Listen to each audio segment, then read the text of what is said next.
ওকে, integration আছে, শুরু করে ইন্টিগ্রেশন। আমি সব সব এত কিছু বলবো না, জাস্ট কয়েকটা টাইপ আমি দেখাই দিব, ওগুলো তুমি জাস্ট একবার ভালো করে বুঝবা, এর মধ্যে কমন আসলে আনসার করবা, ঠিক আছে? আর কিছু হয়তো আমি পরে অ্যাড করতে পারি, 2-3টে টাইপ সর্বোচ্চ, ওগুলো পরে দেখা যাক। হ্যাঁ, আমি এখনো কনফিউশনে আছে, ওগুলো অ্যাড করাবো না, ইজি সব, আমি কোনো কঠিন ইন্টিগ্রেশন ধরবই না। সবার আগে দেখো ইন্টিগ্রেশন অফ ax dx, যেগুলো আমি নোটে তুলছি ওগুলো আগে করাই দিই। ax dx equals to x divide by লন a, এটা প্লাস c, এটা কিন্তু সূত্র, তার মানে কি সূত্র থেকে একটা আসি যেতে পারে, মাথায় রাখবো, সূত্রগুলো মাথায় রাখতে হবে। এরপর একটা ধরলাম integration of 2x, okay, integration of 2x, এটাকে ইন্টিগ্রেশন করে কী হবে আমরা জানি, ইন্টিগ্রেশন করলে টু দি পাওয়ার x থাকবে ডিভাইডেড বাই এটাকে এবার বাকি যেটা আছে ওইটাকে ইন্টিগ্রেশন করতে হয় ডিভাইড বাই 2, ওকে।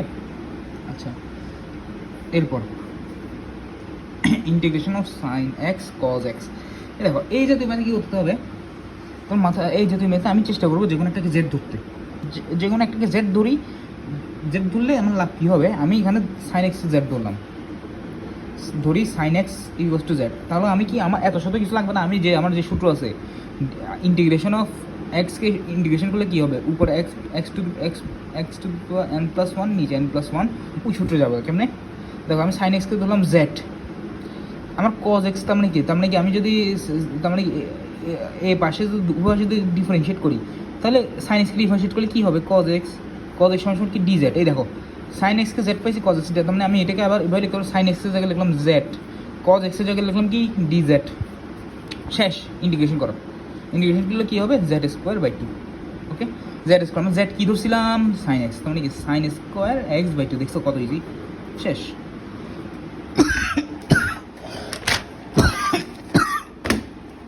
ওকে, আরেকটা ম্যাথ রুম করি, integration of x² e(x³),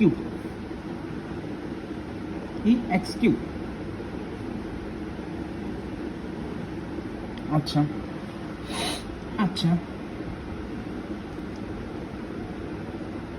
e(x³), ঠিক আছে।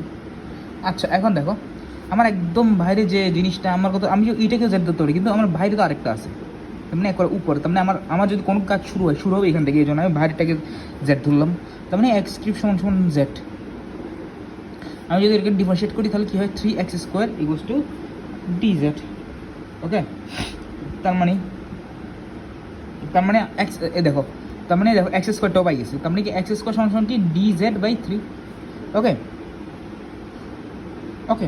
আচ্ছা, তাহলে আমি লিখতে পারবো যে ইন্টিগ্রেশন অফ x² এর জায়গায় লিখতে পারবো যে dz/3 e(x²) লিখতে পারবো z, ওকে। তাহলে আমি লিখতে পারবো মেনলি, তার মানে আমি যদি সাজাই তাহলে এ 3টাকে বাইরে নিয়ে আসলাম, ইন্টিগ্রেশন অফ e(z) dz, এই দেখছি ইজি ফর্মেট। এবার কি আমার সূত্র কি e(z) কে ডিফারেন্সিয়েট করলে কি হয়, e(z), তার মানে e(z/3), তার মানে কি e to the power z কি দিচ্ছে, e(x³/3), শেষ, e(x³/3) প্লাস c, এটাও তো থাকে, যেহেতু লিমিট দেওয়া নেই প্লাস c থাকে। দেখছো কত ইজি ইন্টিগ্রেশনগুলো।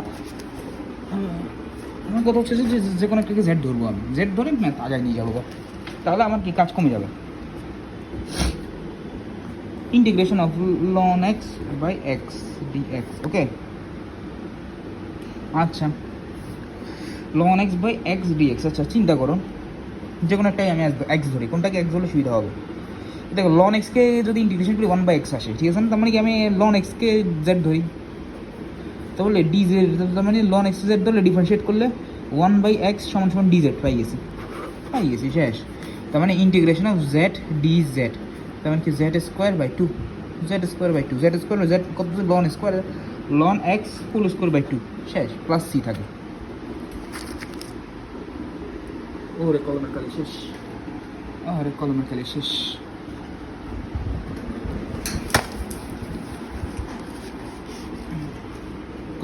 শেষ, আচ্ছা, তাহলে ভিডিওটা একটু পজ করে, নতুন কলম নেই।